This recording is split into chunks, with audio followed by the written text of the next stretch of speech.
अब हम कर रहे हैं कुमाऊं के चंद शासक, चंद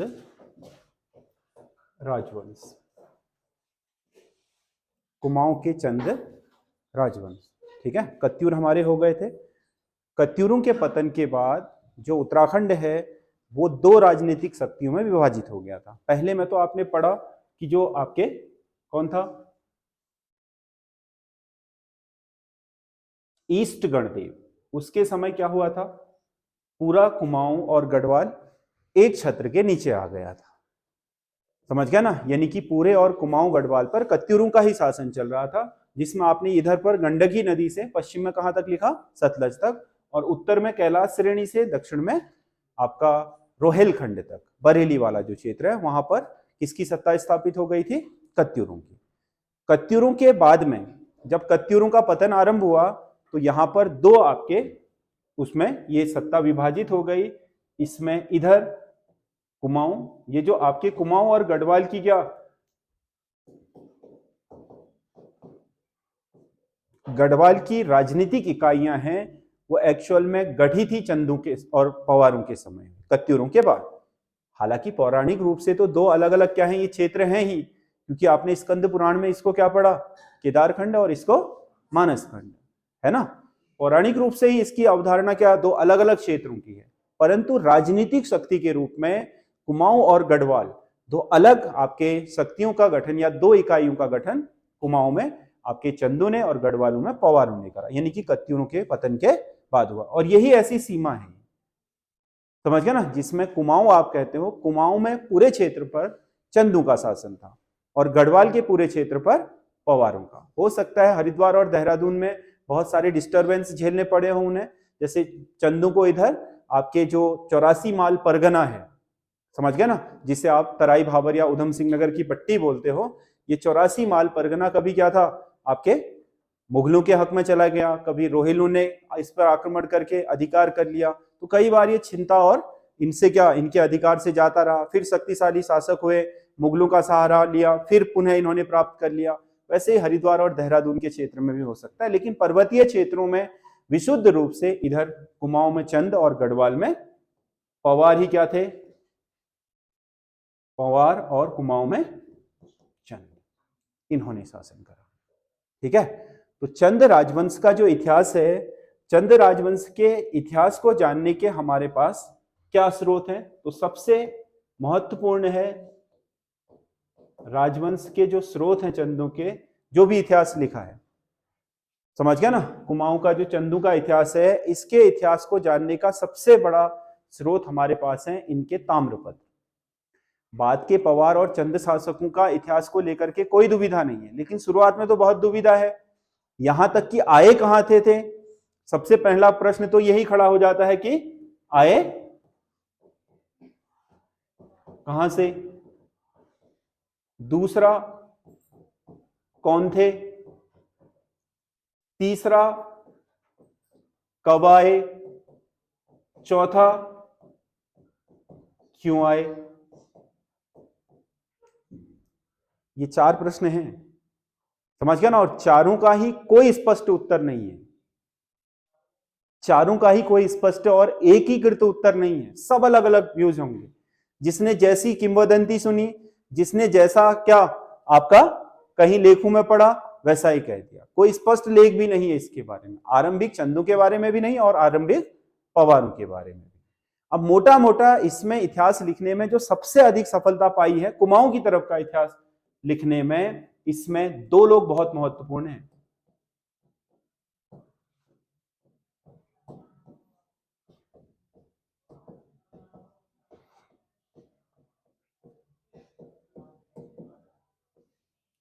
एटकिंसन और बद्रीदत्त पांडे। अब ये मत सोच लेना कि ये कुमाऊं का इतिहास जानने के स्रोत है, ये तो स्रोतों से लिखा गया कुमाऊं का इतिहास है। जो इतिहास हम पढ़ रहे हैं चंदू का या कुमाऊं का इतिहास, वो इन लोगों ने लिख रखा है। ये लोग देखने के लिए खुद जिंदा नहीं थे। सोमचंद के समय क्या था, ये एटकिंसन खुद नहीं देख रहा था, या बद्रीदत्त पांडे खुद नहीं देख रहे थे, समझ रहे हो। ये केवल क्या है, आपके बाद में इन्होंने ही इन सारे तथ्यों को जुटा करके इतिहास लिखने का प्रयास किया है। समझ गया ना। जो गजेटियर्स हैं वो लगातार 1884 से इसने प्रकाशित करे एटकिंसन ने, और उनमें यहाँ के प्राचीन ऐतिहासिक विवरणों के बारे में उसे जो जानकारियां मिली उनको लिखता चला गया। वैसे ही बद्रीदत्त पांडे ने घूमे वो इधर उधर, समझ गया ना, कुछ बहुत चीजें एटकिंसन के उससे उठाई हैं। और सही मायनों में कहा जाता है ना, बद्रीदत्त पांडे हैं, रतूड़ी है और शिव प्रसाद डबराल है। इन तीनों ने जो उत्तराखंड में इतिहास लेखन का काम किया है, समझ गया ना, कुछ बहुत चीजें इन्होंने अपनी जोड़ी हैं, बाकी सारा का सारा कहां से उठा रखा है? एटकिंसन के गजेटियरों से। एटकिंसन ने बहुत ज्यादा प्रयास इस क्षेत्र में करे हुए हैं, लेकिन वो भी क्या, अब उससे जब एटकिंसन लिख रहा था 1884 में, उससे 800 साल पहले क्या हुआ था, उसके लिए बड़ा चैलेंज था कि उस समय क्या हुआ था, इसलिए कोई भी स्पष्ट नहीं लिख पाता। समझ गया ना। अब जैसे कहां से आए थे, इस पे दो विचारधाराएं हैं, एक है कन्नौज, एक है झूसी। झांसी नहीं है, क्या है? झूसी। समझ गया ना। एक विचारधारा तो यह है कि झूसी जो इलाहाबाद के निकट एक स्थान है, वहां पर कोई चंद्रवंशीय लोग थे, समझ गया ना, वो लोग आपके यहां आए और यहीं पर आपके धीरे धीरे उन्होंने एक छोटी सी ठाकुरी से अपना शासन शुरू करा और बाद में इस पूरे क्षेत्र के राजा बन गए। ठीक है। एक किंवदंती यह है कि ये कन्नौज के राजा के भाई थे, सोमवंशीय कन्नौज के राजा के भाई थे, जिनका नाम सोमचंद था। वो आपके यहां पर आए और उन्होंने यहां पर शासन शुरू किया। समझ गया ना। तो दोनों में से कौन सा क्लियर है, ये अभी तक कुछ पता नहीं। समझ गया ना। चंदू के विषय में भी और पवारों के केवल अनुमानित है। हाँ, दो जगह आने वालों में सबसे प्रमाणित जगह दो ही मानी जाती है, या तो कन्नौज से आए थे या फिर झूसी से आए। ठीक है। दूसरा कौन थे?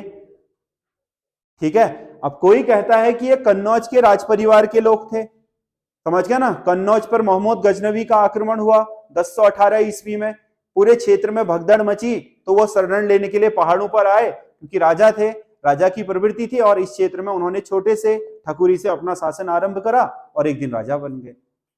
समझ गया ना। कोई कहता है कि झूसी से आए, समझ गया ना, झूसी के चंद्रवंशीय लोग थे, यहां पर आपके पर्यटन के लिए आए थे, समझ गया ना, और यहाँ के अंतिम कत्यूर शासक ब्रह्मदेव ने अपनी पुत्री का विवाह कर दिया। कहा जाता है कि वो उसको झूसी का जो व्यक्ति था, समझ गया ना, सोमचंद, उसे भविष्यवाणी थी किसी ज्योतिष ने कि उत्तर की ओर जाने में तुम्हारा का भाग्य उदय होगा, और उसके सहारे वो ज्योतिष के कथनों के सहारे ऊपर आ गया, और उसने यहाँ पर जब आया, समझ गया ना, तो उसके सौंदर्य या अन्य चीजों से प्रभावित होकर के अंतिम कत्यूर शासक ब्रह्मदेव ने अपनी पुत्री का विवाह कर दिया और 16 गांव की जमींदारी उसे उपहार स्वरूप चंपावत में दे दी। उन्हीं 16 गांवों में आपका चंपावती नदी के तट पर उसने क्या करा, एक राजभुंगा किले का निर्माण करा और वहां से वो शासन करना शुरू कर दिया। समझ गया ना। इस तरीके से इन लोगों के विषय में कहा जाता है कि वो क्या थे, चंद्रवंशीय लोग थे। कोई कहता है राज परिवार के लोग थे, कोई कहता है साधारण लोग थे। ठीक है। अब तीसरी कब आए, इसके विषय में भी समझ गया ना, कब आए ये भी बहुत अनिश्चित है। कोई कहता है कि चंद्रवंशीय शासन 8वीं या 9वीं शताब्दी में आरंभ हो गया था, कोई कहता है 700 ईस्वी में ही आरंभ हो गया था। तो कत्यूर कौन थे फिर? समझ गया ना। कोई कहता है कि जो आपके आदि गुरु शंकराचार्य थे, उनके यहां आगमन के बाद चंदू का आगमन हुआ है। समझ गया ना। कोई कुछ कहता है, कोई कुछ कहता है, लेकिन सबसे स्पष्ट कारण यह माना गया है, समझ गया ना, कि कन्नौज में वाकई 1018 ईस्वी में जबरदस्त आक्रमण हुआ था मोहम्मद गजनवी का, और वहां के लोग शरण लेने के लिए यहीं आए थे, और वहीं के राज परिवार के व्यक्ति ने यहां पर शासन स्थापित कर दिया। ये सबसे क्या माना जाता है, स्पष्ट। और क्यों आए भी इसी में उत्तर छुपा हुआ है। समझ गया ना। कि अब इसमें भी दो किंवदंतियां। एटकिंसन कहता है कि इस क्षेत्र में आपका बहुत अराजकता फैल गई थी, ब्रह्मदेव, जिसे कत्यूरी कुमाऊं के जागरों में क्या कहा गया है, अत्याचारी शासक, भोगी शासक, विलासी शासक। समझ गया ना। लोगों के ऊपर अत्याचार करता था, अनाप शनाप कर लगाता था, विलासितापूर्ण जीवन जीता था। समझ गया ना। अत्याचार की सीमा इतनी बढ़ गई कि चंपावत या काली कुमाऊं क्षेत्र में लोग त्राहीमाम थे। यहाँ के कुछ सजानों ने डिसीजन लिया कि हम कहाँ जाएंगे, अपने पड़ोसी राज्य में जाएंगे, वहां के राजा से मदद मांगेंगे, तो यहाँ के कुछ सयानों ने ऐसा ही विचार विमर्श करके कहाँ चले गए, वो कन्नौज चले गए और कन्नौज के राजा से कहा कि हमें यहाँ पर कत्यूरों के जो पाप हैं उनसे मुक्ति दिलाए, उनके अत्याचारों से मुक्ति दिलाए। इसीलिए ये जो कन्नौज का शासक था उसने अपने छोटे भाई सोमचंद को यहाँ भेज दिया। समझ गया ना। सोमचंद ने कुछ ही समय बाद यहाँ व्यवस्थाएं ठीक ठाक कर दी और इससे खुद ब्रह्मदेव भी प्रभावित हो गया और उसने अपनी बेटी का विवाह करके उसे 16 गांव दान में दे दिए। ये तो बद्रीदत्त पांडे और एटकिंसन कहते हैं। समझ गया ना। अब लोक जनश्रुतियों में क्या है, जनश्रुति में क्यों आए, तो जनश्रुतियों के अनुसार समझ गया ना, झूसी के या दोनों में कहा जाता है। जनश्रुति में भी कन्नौज और झूसी हैं और एटकिंसन और बद्रीदत्त पांडे ने भी दो आइडिया दे रखे हैं, दो विचारधाराएं दे रखी हैं। तो दूसरी विचारधारा दोनों में ही है। समझ गया ना। जनश्रुति में कि कन्नौज से भी आए थे या झूसी से भी आए थे, तो ये राजा राज परिवार के व्यक्ति थे। बद्रीदत्त पांडे कहते हैं कि एक ज्योतिषाचार्य के क्या सुझाव पर उत्तर की यात्रा पर आए थे सोमचंद, और सोमचंद को कुछ दिनों बाद ही क्या यहाँ पर जब वो रुके तो ब्रह्मदेव ने अपनी बेटी का विवाह करके उसे 14 गांव की जमींदारी दहेज में दे दी और वहां से उसका 16 गांव की, और वहां से उसका राजकाज शुरू हो गया। क्योंकि वो योग्य व्यक्ति था, कुछ ही समय में उसने अपना क्षेत्र के आसपास के धीरे धीरे क्षेत्रों को जीत करके क्या करा, इस क्षेत्र पर अपना राज्य स्थापित कर दिया। ठीक है। और उसका विस्तार लगातार करते चला गया। ये बात कही है किसने, किंवदंतियों, यानी कि यहाँ की स्थानीय कहावतों में ये बात है। तो क्यों आए थे, उसके पीछे भी दो थ्योरीज हैं। एक क्या, यहाँ के लोग बुलाने गए थे अत्याचारों से मुक्ति दिलवाने के लिए, और दूसरा वो स्वयं तीर्थ यात्रा या भाग्य उदय के लिए उत्तर की ओर आए थे। ठीक है, ये है। और एक और महत्वपूर्ण चीज है, पहला शासक कौन,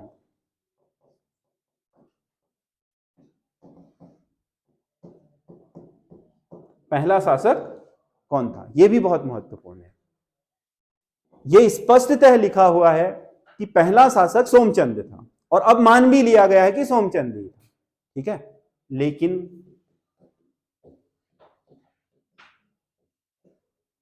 थोहर चंद को भी क्या माना जाता है, कुमाऊं का पहला शासक। लेकिन ये दो ही लोगों ने लिखा है। ठीक है, एक लिखता है हर्षदेव जोशी, जो अंतिम चंदों के समय में बहुत महत्वपूर्ण भूमिका में था। ये नृप निर्माता की भूमि में था। यहाँ के अंतिम चंद शासकों में बहुत सारे शासकों को गद्दी से बिठाना और उतराने का काम इसी ने करा। गढ़वाल से प्रद्युम्न शाह को यहाँ बुला करके उसे इस क्षेत्र को जितवा करके बिठाने का काम इसी ने करा। कहा जाता है कि गोरखों को भी आक्रमण करने के लिए इसी ने आमंत्रित किया था। कुमाऊं का चाणक्य जिसे कहा जाता है, किसे, हर्षदेव जोशी को, राजनीति का काफी विद्वान था। इसके जो लेख हैं उसमें कुमाऊं का पहला चंद शासक थोहर चंद को माना गया है। लेकिन ये चंदू के राज परिवार से जुड़ा हुआ व्यक्ति था, इसका मतलब ये नहीं कि उनकी 8 पुश्त पहले की जानता, 800 साल पहले की भी जानता था। इसलिए इसने जो तर्क दिए हैं वो बिल्कुल भी प्रमाणित नहीं है। ठीक है, क्योंकि इसकी जो तिथियां हैं वो मेल नहीं खाती ना चंद राजवंश की स्थापना से, कहीं से कहीं तक मेल नहीं खाती। समझ गया ना। और दूसरा जो है वो है आपका जयदेव तिवारी। इसके लेख में भी किसको, दो लोगों ने कहा है थोहर चंद, हर्षदेव जोशी और कौन, जयदेव तिवारी। केवल दो लोगों ने कहा है कि चंदू के राजा कौन, पहले राजा थोहर चंद। लेकिन दोनों की ही जो तिथियां हैं वो बिल्कुल भी चंदू की स्थापना काल के साथ मेल नहीं खाती। इसीलिए सभी इतिहासकारों ने इन दोनों के ही विचारों को सिरे से नकार दिया। समझ गया ना। और सबने इस बात को एक्सेप्ट कर लिया कि कुमाऊं का पहला चंद शासक कौन था, सोमचंद ही था। ठीक है, तो चंद शासकों के इतिहास में 4-5 चीजें जो शुरुआत की हैं वो बहुत ही क्या है, आपके अनिश्चित है। समझ गया ना। जिसमें सबसे ही पहला प्रश्न उठता है कि चंद कौन थे। ठीक है, इसमें दो थ्योरीज हैं कि चंद या तो कन्नौज के राज परिवार के व्यक्ति थे या झूसी से आए हुए चंदवंशीय लोग। दूसरा, कहां से आए, तो सीधी सी बात है कहां से आए, कन्नौज या झूसी से आए। तीसरा, कब आए, तो जिस समय 10वीं शताब्दी के बाद, समझ गया ना, कत्यूरों का पतन हो रहा था और उत्तर के विशाल मैदान में लगातार आक्रमण कर रहा था कौन, महमूद गजनवी। और उसने इतना आतंक मचाया था, वो जिंदा नहीं छोड़ते थे ना लोगों को, क्योंकि महमूद गजनवी भारत में आक्रमण करने के पीछे दो उद्देश्य थे, एक भारत की अकूत धन संपदा को लूटना और एक बुत परस्ती यानी कि मूर्ति पूजा का खंडन करना। समझ गया ना, यानी कि अपने धर्म की पताका यहां फैलाना। समझ गया ना, तो धन का उद्देश्य तो उसका लूट से पूरा हो ही रहा था, अब धर्म वाला उद्देश्य कैसे पूरा होता उसका? क्या वो लोगों का धर्मांतरण कर रहा था? कोई भी उसके बहकावे में आकर के धर्मांतरण करने वाला नहीं था, क्योंकि इस्लाम अभी तक दुनिया में इतना फैला हुआ धर्म नहीं था, वो केवल कहां अरब के क्षेत्रों में ही प्रचलित था, इधर तो उसका कोई वो ही नहीं था। यहां तक कि यहाँ के लोगों को तो उसके सिद्धांत भी पता नहीं। समझ गया ना, तो लोग उसे कैसे ग्रहण करते कि चलो हमारा धर्म अच्छा है, ये तौर तरीके हैं, ये इनके सिद्धांत है, कहते बात अलग है। उसने वो तरीका नहीं अपनाया, उसको सेना में जितने भी मर्द दिखाई देते थे सामने की सेना में, सबकी गर्दन काट देता। अब उन सैनिकों के घर में बचती थी अबला महिलाएं और छोटे बच्चे, वो महिलाओं से विवाह करवा लेता था अपने सैनिकों के, बच्चों का अपने आप धर्मांतरण हो जाता था। समझ गया ना, तो ये स्ट्रेटजी थी उसकी, भारत में क्या लोगों के धर्म में परिवर्तन करानी। तो इस तरीके से उसने बहुत शानदार स्ट्रेटजी के साथ क्या किया, काम किया था, इसीलिए लोग भाग रहे थे। एक्चुअल में जौहर प्रथा भी इस्लाम के आगमन के कारण ही आई भारत में। समझ गया ना, जो बाद में, वैसे तो सती प्रथा कहते थे पहले, लेकिन राजस्थान या राजपूताना में इस्लाम के आक्रमण के समय वहां की महिलाएं अपने पति को युद्ध के मैदान में भेज करके स्वयं सती हो जाती थी, कि वो आए तो ठीक, ना आए तो कम से कम किसी पराये मर्द के हाथों नहीं आना पड़ेगा, इसलिए वो उसके जाते ही जौहर कर लेती थी, यानी कि खुद ब खुद मृत्यु को धारण कर लेती थी। ठीक है, तो ये क्षेत्र, ये आतंक था बहुत भयंकर, और कहा जाता है कि इसी आतंक के कारण शायद कन्नौज के शासक या जो भी इस क्षेत्र से आए हैं, चाहे ये झुंसी वाले हो या कन्नौज वाले, जो भी इस क्षेत्र में आए, उसकी सबसे बड़ी वजह क्या रही होगी? महमूद गजनवी का आक्रमण।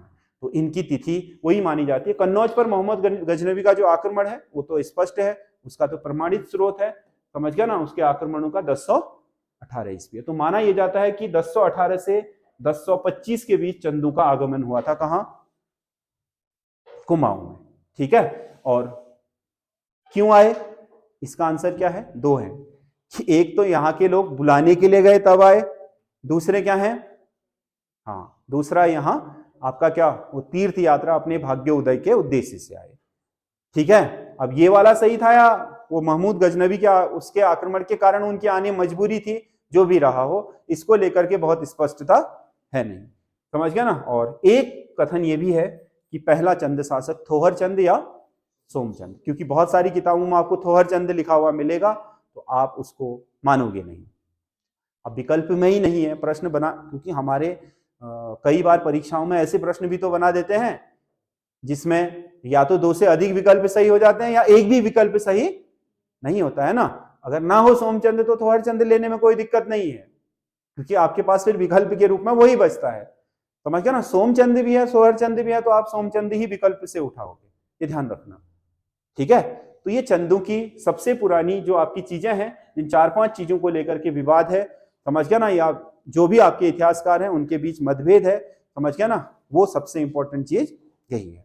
ठीक है, अब बात करते हैं चंदों के, अब सारी चीजें पढ़ेंगे इसमें। सबसे पहले तो हम पढ़ लेते हैं चंद शासक। ठीक है, चंद राजवंश में जो एटकिंसन की वंशावली मिली है उसमें कितने शासक हुए हैं? 61। सोमचंद से लेकर के महेंद्र चंद तक को टोटल 61 शासकों की सूची उसने प्रस्तुत की है। समझ गया ना, एटकिंसन ने। और आपका हर्षदेव जोशी के में 57 शासक है। ठीक है, दो अलग अलग, लेकिन एटकिंसन की सूची को ज्यादा क्या प्रमाणित माना जाता है हर्षदेव जोशी की अपेक्षा। उसके गजेटियर्स को ऐतिहासिक रूप से ज्यादा प्रमाणित माना जाता है। ठीक है, तो इसमें सबसे पहला शासक कौन आता है? सोमचंद। कौन आता है? सोमचंद। ठीक है, सोमचंद आपका पहला शासक था जिसने चंदवंश की स्थापना की। नंबर 1, स्थापना का काम। स्थापना कहां पर की? चंपावत में।